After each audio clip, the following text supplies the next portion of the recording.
saya pernah menjelaskan elevator pitch. Elevator pitch itu adalah seni berkomunikasi. Bagaimana saudara mengkomunikasikan proyek saudara kepada orang lain, kepada klien saudara secara cepat. Ya, jadi, nah kalau di bisnis model Canva ini adalah penjelasan secara menyeluruh tentang bisnis Anda, tetapi hanya dengan satu slide. Jadi jangan menjelaskan bisnis itu bertele-tele 30 slide ya, tapi cukup satu slide saja. Nah, nanti untuk ujian saudara, saudara mengumpulkan bisnis model Canva ini, tapi dalam 2 halaman, 2 slide. Satu slide itu cover, ya tahu. Nah, slide yang kedua barulah bisnis Canva-nya. Itu. Nah, bisnis Canva itu mengajarkan saudara untuk membuat model secara cepat dengan menggambarkan 9 komponen ini dalam satu slide. Yaitu ada segmen pelanggan, kemudian nilai bisnis yang saudara tawarkan, lalu saluran bisnisnya, lalu bagaimanakah saudara bisa mendapatkan uang, kemudian hubungan dengan konsumen, lalu kegiatan kunci, sumber daya kunci, lalu partner kunci, dan struktur pembiayaan. Nah, ke-9 komponen ini akan digambarkan dalam satu halaman seperti ini. Ya. Nah, seperti ini, sudah lihat ya. Nanti tidak usah difoto, kamu sudah bisa download di Kulino. Nah, kita bahas satu-satu customer segmen pelanggan itu siapa, apa maksudnya. Pertemuan yang lalu saya sudah jelaskan juga tentang segmen pelanggan, yaitu tentang kelompok pelanggan yang akan menjadi sasaran Anda. Gitu. Ini bisa dibagi dalam atau berdasarkan demografi, berdasarkan kebutuhan, berdasarkan perilaku, berdasarkan gaya hidup, banyak cara untuk membuat segmentasi. Yang kedua adalah proposisi nilai atau nilai yang saudara tawarkan. Ini menjelaskan tentang manfaat atau nilai yang ditawarkan dari bisnis Anda. Ya. Nah, proposisi nilai ini harus menjawab pertanyaan, mengapa pelanggan harus memilih produk atau layanan Anda daripada produk atau layanan yang ditawarkan oleh orang lain. Nah, yang ketiga adalah saluran, channel. Saluran adalah merupakan cara yang digunakan untuk berinteraksi dengan pelanggan. Ya. Channel ini contohnya adalah penjualan secara langsung, pemasaran melalui toko tertentu, gitu, distribusi dan lain-lain. Ya. Atau mungkin langsung ke konsumen itu juga bisa. Ya. Yang keempat adalah customer relationship atau bagaimanakah mengelola hubungan dengan pelanggan. Di sini saudara bisa menjelaskan hubungan yang akan dibangun dengan pelanggan. Misalnya mencatat data pelanggan, ya toh. Kemudian menerima layanan secara personal, ya toh, macam-macam. Jadi tidak semua pelanggan mendapatkan layanan yang sama, tapi boleh meminta layanan secara personal, gitu. Atau mungkin juga ada layanan purna jual. Nah, itu adalah bagaimana cara berhubungan dengan konsumennya. Yang kelima adalah aliran pendapatan. Apakah aliran pendapatan ini? Aliran pendapatan merupakan penjelasan tentang sumber-sumber pendapatan dari bisnis Anda. Ya, yang paling mudah ya dari penjualan langsung, ya kan, dari penjualan langsung. Tapi bisa juga dari berlangganan, bisa juga dari iklan yang mengikuti, atau mungkin saudara bisa mendapatkan sumber lain dari bisnis tersebut. Ya. endorse misalkan, itu juga bisa. Ya. Itu revenue stream. Yang keenam adalah sumber daya kunci. Sumber daya kunci ini menjelaskan tentang aset-aset yang penting agar bisnis Anda berjalan dengan baik. Apa kuwi? Manusia tentunya, ya kan? Kemudian teknologi, ya, merek, ya, atau modal keuangannya. Yang ketujuh, aktivitas kunci. Aktivitas kunci ini adalah tindakan yang dilakukan agar bisnis berjalan secara efektif. Misalkan seperti produksi, pemasaran door to door, ya, atau pengembangan produk dan layanan pelanggan. Lalu ada berikutnya adalah kemitraan kunci. Nah, ini kemitraan kunci ini mengidentifikasi pihak-pihak eksternal yang akan membantu bisnis Anda untuk mencapai tujuan. Nah, tentu yang pertama adalah pemasok. Tetapi lebih spesifik ya, pemasok apa, bahan baku apa gitu kan. Kemudian mungkin ada mitra strategis. Kalau saudara pembayaran misalkan menggunakan media tanpa cashless ya, tanpa uang cash misalkan, berarti saudara akan bermitra dengan pihak ketiga, pengelola keuangan ya. Atau mungkin saudara juga bisa berkolaborasi dengan portal-portal bisnis, itu juga bisa ya. Yang kesembilan terakhir adalah tentang struktur pembiayaan. Struktur pembiayaan ini menjelaskan tentang semua biaya yang terkait dengan bisnis yang saudara kembangkan. Mungkin ada biaya sewa tempat, ada biaya produksi, ada biaya operasional, dan macam-macam ya. Administrasi, nah itu ada biaya preman mungkin.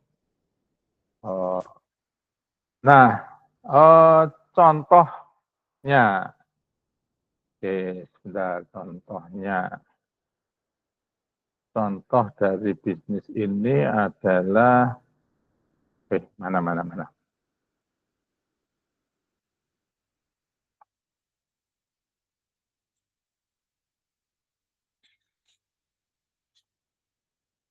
Contoh dari bisnis model Canva. Nih contohnya. Ya, lihat. Di dalam slide ini adalah sebuah bisnis model kanvas dari produk yang namanya Gilix. Nah, Gilix itu apa? Saudara bisa lihat penjelasannya dari bagian nilai yang ditawarkan, value proposition.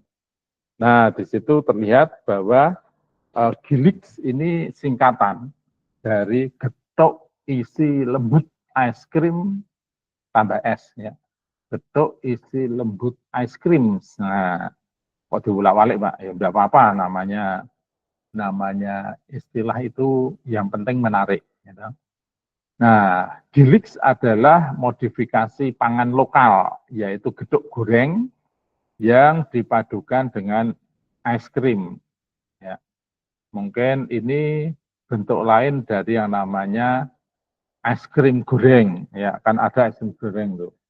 Es krim dimasukkan roti, kemudian rotinya digoreng. Nah, kalau ini es krim dimasukkan ke geduk, lalu geduknya digoreng. Kalau selama ini geduk goreng isinya gula, nah ini geduk goreng isinya es krim. Ya. Nah, nilai yang ditawarkan adalah kebaruan dan juga merupakan perpaduan. Ya. Makanan ini perpaduan antara selera lokal dengan selera mancanegara, ya kan? Lokalnya yuk getuk itu, sedangkan mancanegaranya adalah es krimnya, ya kan? Nah, kemudian kita lihat mulai dari apa? Dari kiri dulu ya, partner kuncinya. partner kuncinya di sini jelaskan adalah bahwa partner kuncinya yang pertama adalah pembuat es krim. Ya, artinya bahwa Gilix ini tidak buat es krim sendiri, tetapi mengharap ada supplier es krim. Ya. Yang kedua adalah kelompok tani sebagai penyedia bahan produksi, yaitu gedung sendiri. Nah, jadi di sini ternyata juga tidak menanam sendiri, tetapi bahkan mengandalkan gedungnya ini dari kelompok petani ketela. Tidak apa-apa itu. Nah, itu adalah partner kunci, karena kalau tidak ada salah satu dari dua ini, ya gilixnya nggak terbentuk. Gitu. Gedung dengan isian es krim ini nggak kebentuk. Yang kedua adalah aktivitas kuncinya di mana? Aktivitas di kuncinya di sini adalah menjual dan mempromosikan Gilix itu.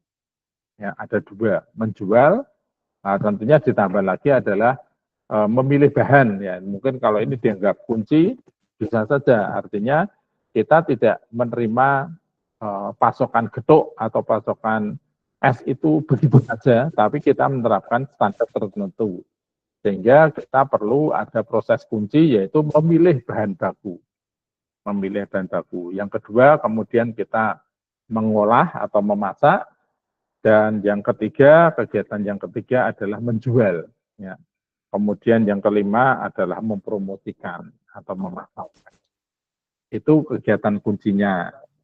Lalu kegiatan sumber daya kuncinya apa?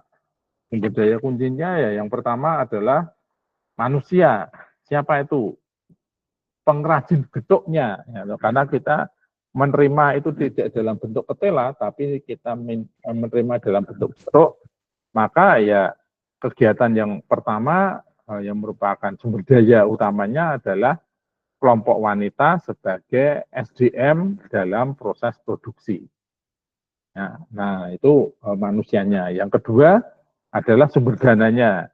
Untuk biaya awal, maka di sini biaya ditetapkan sebesar 5 juta. Ya. Kemudian, ya itu yang penting dua itu saja. Nah, lalu bagaimanakah kita membangun relasi dengan konsumen? Ya, itu bagian customer relationship, yaitu dengan cara interpersonal. Gitu. Jadi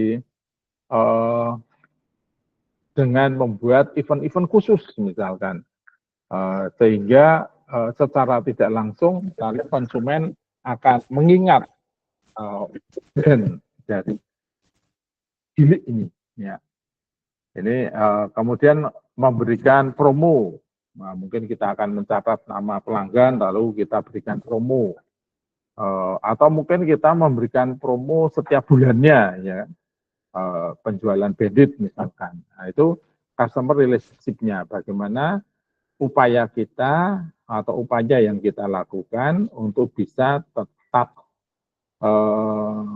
menggandeng konsumen kita, atau apa yang kita lakukan agar konsumen kita tidak berpaling ke produk yang lain. Gitu.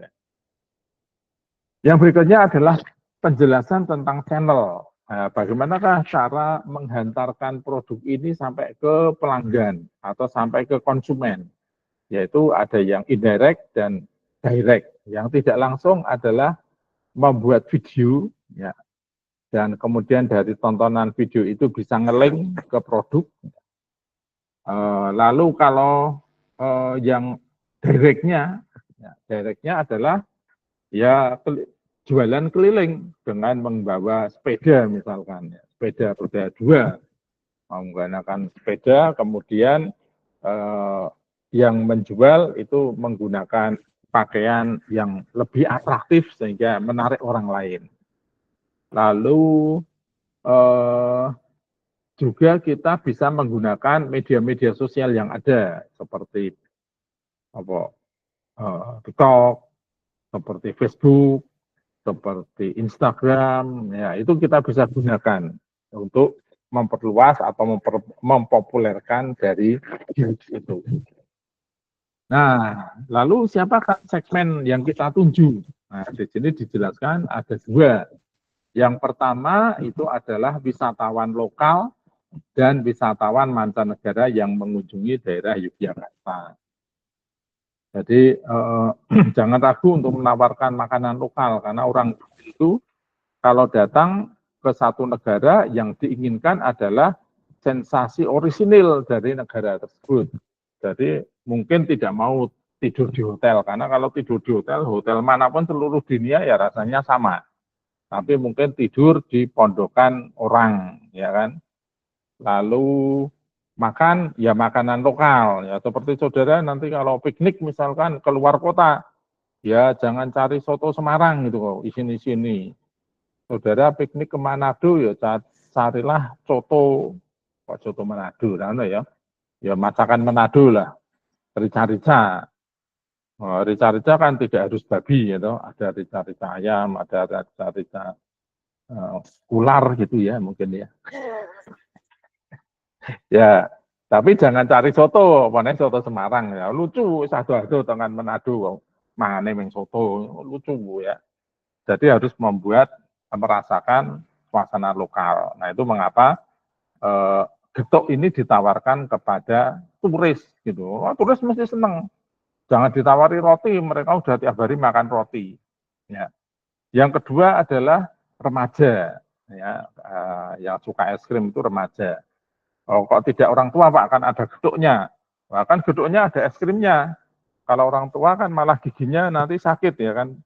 Geduknya panas, begitu gigit panas langsung dingin. Waduh ya iso linu itu. Jadi ya jangan orang tua.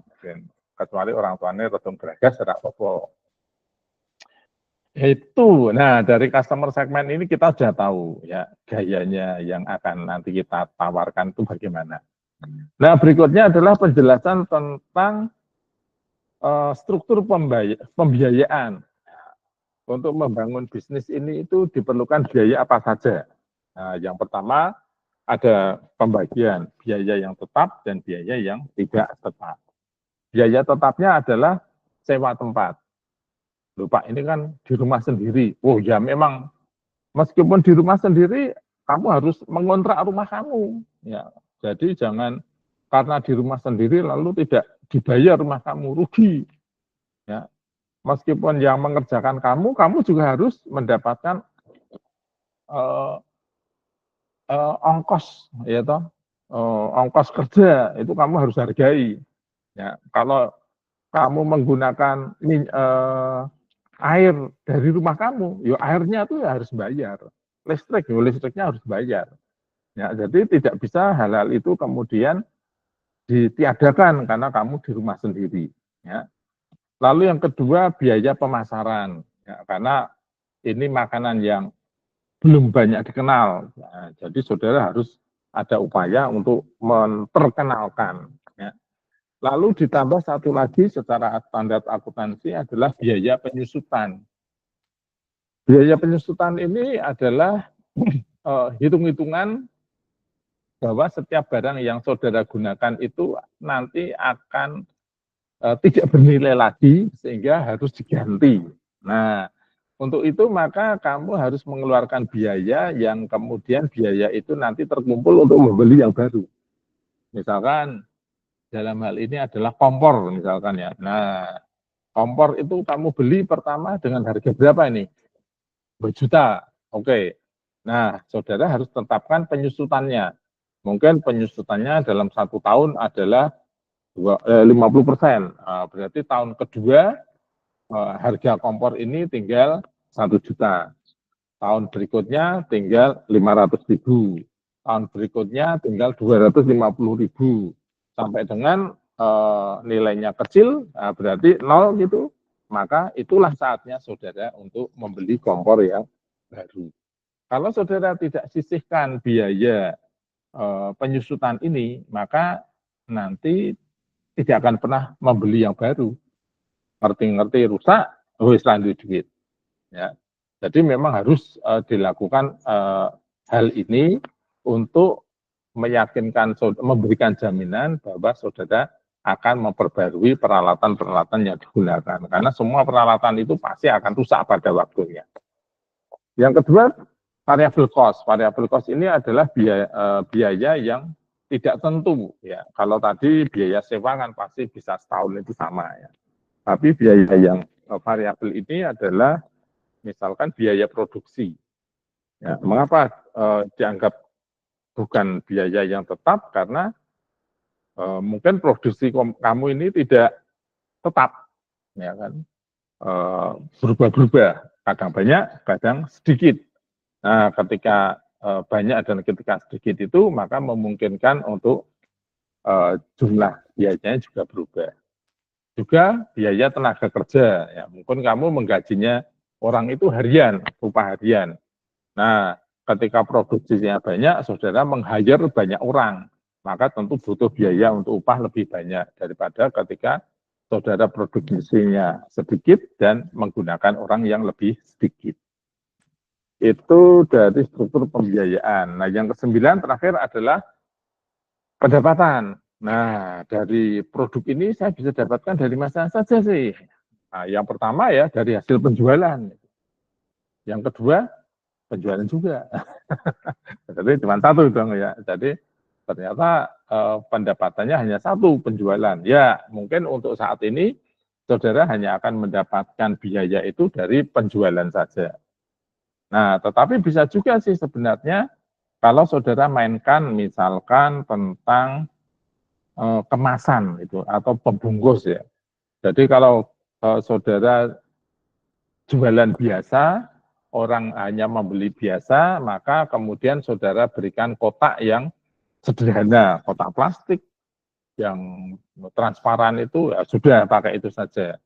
Tetapi kalau ternyata saudara bisa membuat desain kemasan yang lebih menarik, atraktif, meskipun itu lebih mahal ya daripada plastik tadi, ya nggak apa-apa. Itu bisa saja dijual nanti. Ya, atau misalkan saya pakai kemasan yang bagus dong. Oh ya, nah kemasannya itu kamu jual. Nah, itu berarti bisa mendapatkan revenue yang berlebih. Nah, nanti kalau Felix ini sudah sangat terkenal, maka tidak menutup kemungkinan bahwa saudara akan di-endorse, ya toh, akan ada produsen itu nitip tenar, ya misalkan apa, nanti logonya atau mungkin ya semboyan dari satu produk itu akan dicetak di pembungkus Gilix ini, ya itu juga bisa, ya jadi kalau orang yang terkenal itu kan jadi bisa dititipi orang lain atau pihak lain supaya ikut terkenal gitu ya. Nah, itu saudara-saudara, ini contoh dari bisnis model kanvas ini ya. Jadi ketika nanti saudara mempresentasikan kepada klien, maka sampel satu layar, saudara sudah bisa menjelaskan semuanya. Ya, nah ini berikutnya ada contoh dari BMW, ada contoh dari Facebook, ya, Facebook juga ternyata punya bisnis Canva juga. Nah, itu saudara-saudara. Apakah ada pertanyaan? Bisa ya, membuat seperti ini gampang banget, karena saudara sudah menuliskan sejak awal. Ya. Nah, materi itulah yang nanti akan kamu upload di ujian. Satu kelompok, satu saja, dan buat 2 halaman. Halaman pertama judul dan nama kelompokmu, dan halaman kedua adalah diagram atau model gambar bisnis kanvasnya. Ada yang mau ditanyakan? Clear ya semuanya? Baik. Nah, kalau sudah paham, maka saya akhiri pertemuan pada. Ada, ya silakan, Buna. Silakan. Masih mute tuh. Tes. Ya. Berarti bisnis kanvasnya itu ringkasan dari yang kita buat, Pak? Iya, betul. Kan itu semua kan sebenarnya sudah ada toh, ketika kamu presentasi di UTS dulu, sebenarnya sudah ada juga. Hanya mungkin dipertajam ketika kuliah berikutnya saya menjelaskan segmentasi, saya menjelaskan nilai yang ditawarkan, itu kan kemarin baru saya berikan setelah MIT gitu.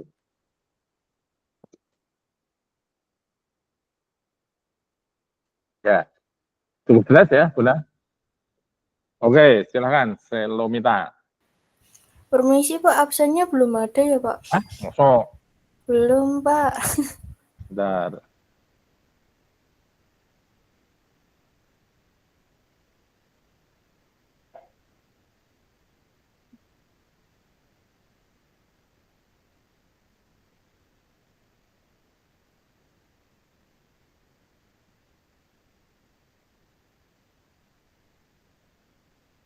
Ya, oke, sudah. Silakan.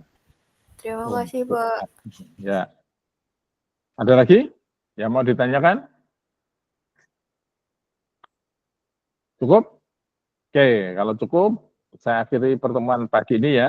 Saya ingatkan lagi, untuk presentasi silahkan saudara janjian dengan saya, bisa secara offline, bisa secara online.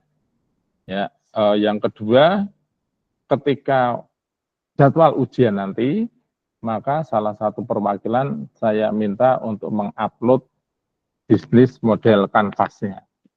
Ya, oke. Selamat pagi, selamat bekerja, selamat liburan juga, jaga kesehatan dan tetap bahagia terus. Ya. Selamat menikmati anugerah kehidupan. Selamat pagi. Pagi Pak, terima kasih.